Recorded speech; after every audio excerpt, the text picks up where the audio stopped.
Well, it is that time of the month once again. We have nothing but an abundance of June TBRs and May wrap-ups in the subscription feed.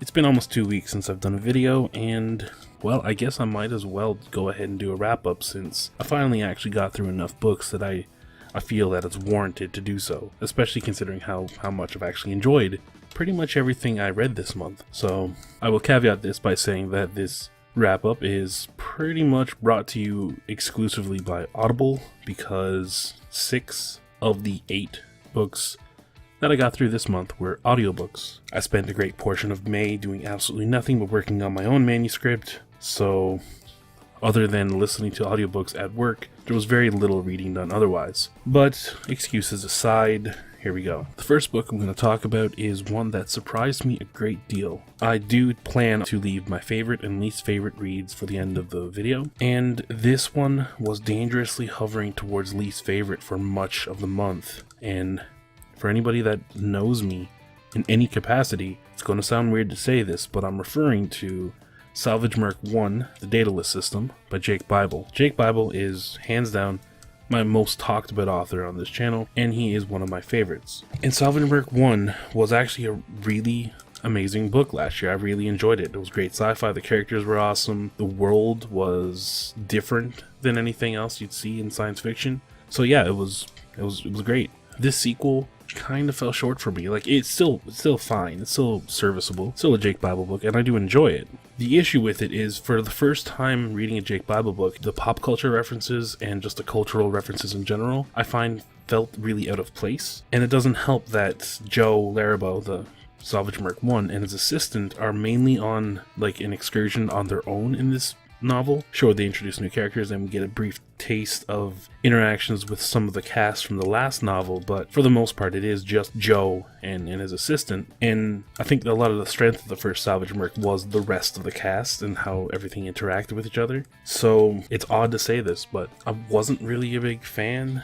It was okay. I would not want this to be your introduction to Jake Bible fiction if you were interested. Salvage Merc 1 is a great book to pick up, but you know, I would probably skip this one. And this is going to bring us to, I guess, get the negatives out of the way. This one is the runner-up for least favorite book of the month, and I assure you it is not the book's fault on that. It's simply just within the company of everything else I've read this month, this one was the most outside of what I normally gravitate towards, so it had an uphill battle to fight from the start, and it actually fought it fairly successfully. The book is Love Letters to the Dead by Ava DeLyra. I got this on Audible, part of the Daily Deal. I found it was an interesting story. It's a young adult contemporary. It follows Laurel, who's a teenager who just recently lost her sister, and in her English class, her teacher instructs them to write a letter to a dead person. Laurel chooses Kurt Cobain and writes a letter, basically talking about, you know, what's on her mind, things going on, things about her sister, setting up the story to go on. But she doesn't pass the letter into her teacher. In fact, she keeps writing letters to other celebrities. Kurt Cobain, Amelia Earhart, Jim Morrison, the guy who does the voice for Mr. Ed. And the entire novel is done in epistolary form through means of letters to these dead celebrities. And if there's anything I like more than horror, it's epistolary. So that kind of balanced out the genre clash, I guess. It tells an interesting story. It's a lot about the, you know, Laurel's growth, grieving and getting through the death of her sister and finding her own identity and finding her own way. And it's all the normal things you'd expect to see in this coming of age kind of tale. If, you know, YA contemporaries, competently written, interesting characters are something that you enjoy, then this probably would be a really high rated book for you to read. But it's like I said, it's a bit outside of my own comfort zone, but that being said, I still thoroughly enjoyed it. Same with Salvage Merc 1. If this was read in a weaker month, then I probably would actually rate this fairly high amongst the others, but pretty much everything else I read is horror in some way, so this again had a very, very difficult time fighting for the top spot anyway. But it did an adequate job, so I would say it's a very positive experience. And from my understanding, this was a popular book at one point anyway, so most of you that are interested in this probably already read it. But if you haven't, you know, check it out. So moving on from the two kind of bottom of the barrel to what I would consider to be the runner-up for favorite read of the month is one I'm not going to spend a lot of time on because I've already done a video, and that's The Black Witch by Laurie Forrest. This was my Are We Not Entertained pick for the month because this book is a YA fantasy that has intentional racism built into the world in order to portray this message of perspective and context being important. I've already done a full kind of video on what I thought about it, and I am working on a second video that's going to take longer than I expected because I want to take my time with it. I'm actually going to go back through the book literally page by page and map out the main character Ellerin Gardner's progress and character arc and show at least a different perspective from what you've probably seen online, since a lot of the negative reviews seem to stem from the same fairly in-depth kind of review that was given by somebody who was incredibly offended by the content of the book. I'm not going to say, again, if you were offended, you're wrong, but I do plan to offer at least that different kind of perspective on it. And maybe some can even probably see this in a different light and even try it for themselves. But again, my thoughts on The Black Witch has already been kind of summed up in the video, so I'll just link it above and we can move on. The next book, well, books, is the first two installments in the Vampire Chronicles series. That is Interview with the Vampire and The Vampire Lestat by Anne Rice. I would call this a reread because these are books that I've read when I was younger, especially The Vampire Lestat is actually the first novel that I read that was an adult novel. I was like 12 or 13 at the time. I'm not gonna lie, pretty much everything went over my head at that age. There's some very deeply complex kind of psychological issues between these characters going on throughout both of these novels, but reading it now again as an adult, I absolutely adored it. Going back to a time where vampires were still about like seduction and passion while still being these dangerous beasts and fearful monsters. That's not something you see very often these days. Generally, the modern vampire now is either something you read in paranormal romance or paranormal fantasy, where it's, you know, you got your Edward Cullen, you have the very brooding kind of angst-ridden kind of character, or on the flip side you have the feral monster that looks a lot like Count Orlok and Nosferatu, who's just this crazy intense beast. It's not very often you get, you know, the nuances and I guess the original kind of intent behind the vampire in general, where they were all about, again, seduction and temptation, and they were monsters of lust for the most part. In these books, like, that were published, I believe, 1976 and 1985 respectively, has some of the most, I guess you can call it, progressive kind of storytelling, because there's so many different takes on just the concept of love. This is part of a read-along with Becky Bookworm and a couple others, I believe, in a Goodreads group, and this means that I'll be moving on to Queen of the Damned later this month, which, again, I'm looking forward to. It's been about 30 to 40 years since these books have been published, and they really do hold up. It's not a easy read by any means, but it's definitely well worth the effort.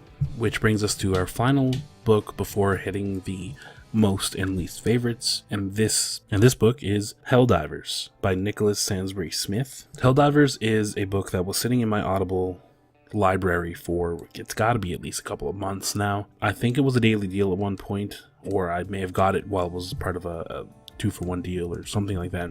It's one that I knew I would kind of enjoy, but at the same time I didn't think it would be anything new, so it's like it's safe read for me, where it was going to be, okay, yeah, it's going to be enjoyable, but it's not really going to make me, you know, think about anything, or it's not going to change my view on anything. So a very shallow kind of reading, I guess, is the best way to explain it. Helldiver takes place about 200 years after the Third World War.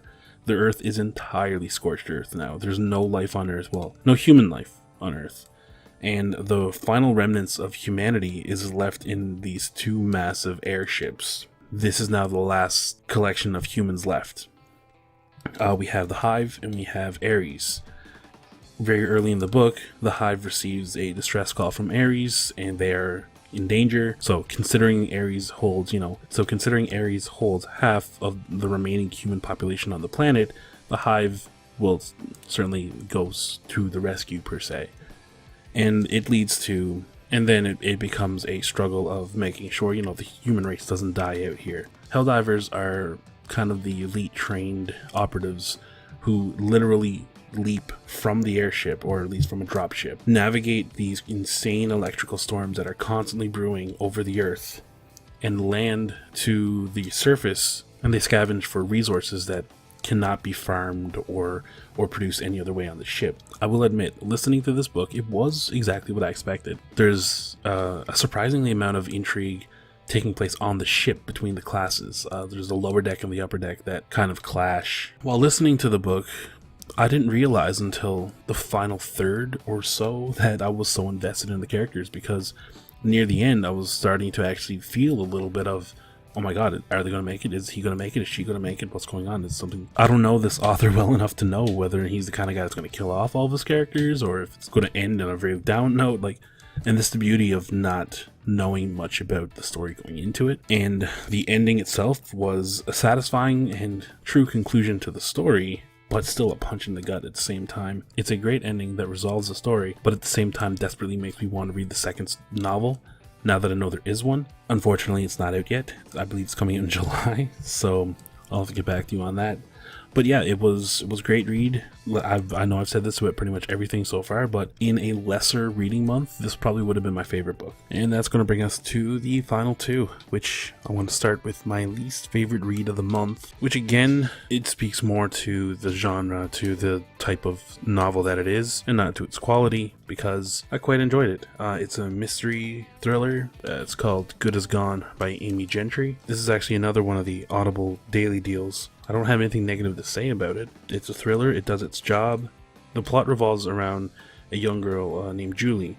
She was 13 years old and was abducted from her bedroom. And the story takes place 8 years later, when Julie just shows up on the doorstep of her family in good health. What I actually appreciate about this book is that it has this real distinct framework for the narrative that it's saying, because Julie shows up back to her family in the first chapter, and then we branch off and there's two different stories happening. One is Julie getting reintegrated with the rest of her family, but then her mother having doubts about whether or not this actually is their daughter, because again, it's been so long, so on and so forth. The way the story works is alternating chapters. It goes to Julie's perspective, but it tells a reverse story of how she got to that doorstep at the beginning of the story. So the first chapter that does this is a full scene that ends with Julie arriving at the home of her parents. And then the next time we get to that perspective, it's a full chapter that leads into where that previous chapter began. So it tells a reverse story and retraces the steps of how Julie got to where she was to on her parents' doorstep. And while that's going on, the alternating chapters, the one following present day going forward, is again Julie's mother basically smelling something fishy and investigating and being told that there's more going on here than meets the eye. And yeah, it's a solid mystery. For the most part, I kind of had it worked out, but say halfway through. But even so, there were a bit of aspects of the reveal at the end that I didn't see coming. So all in all, it was a fairly good read. It's listed as my least favorite, mainly because I just happen to enjoy everything else much more. But by no means did I have any bit of criticism or negativity to toss towards Good As Gone. In fact, the only reason Love Letters isn't in this spot is because it's epistolary, and I do have a bias towards epistolary fiction, so I gave that a bit of a bump for that reason. But they could be really interchangeable if you just look at the content of the story itself. So, by all means, if you're a fan of mystery thrillers, then yeah, this is actually not a terrible entry either. And with that, we get to the final offering. We get to my favorite read of the month. It's another audiobook. It's a book I strangely should have read / listened to a long time ago, but I didn't.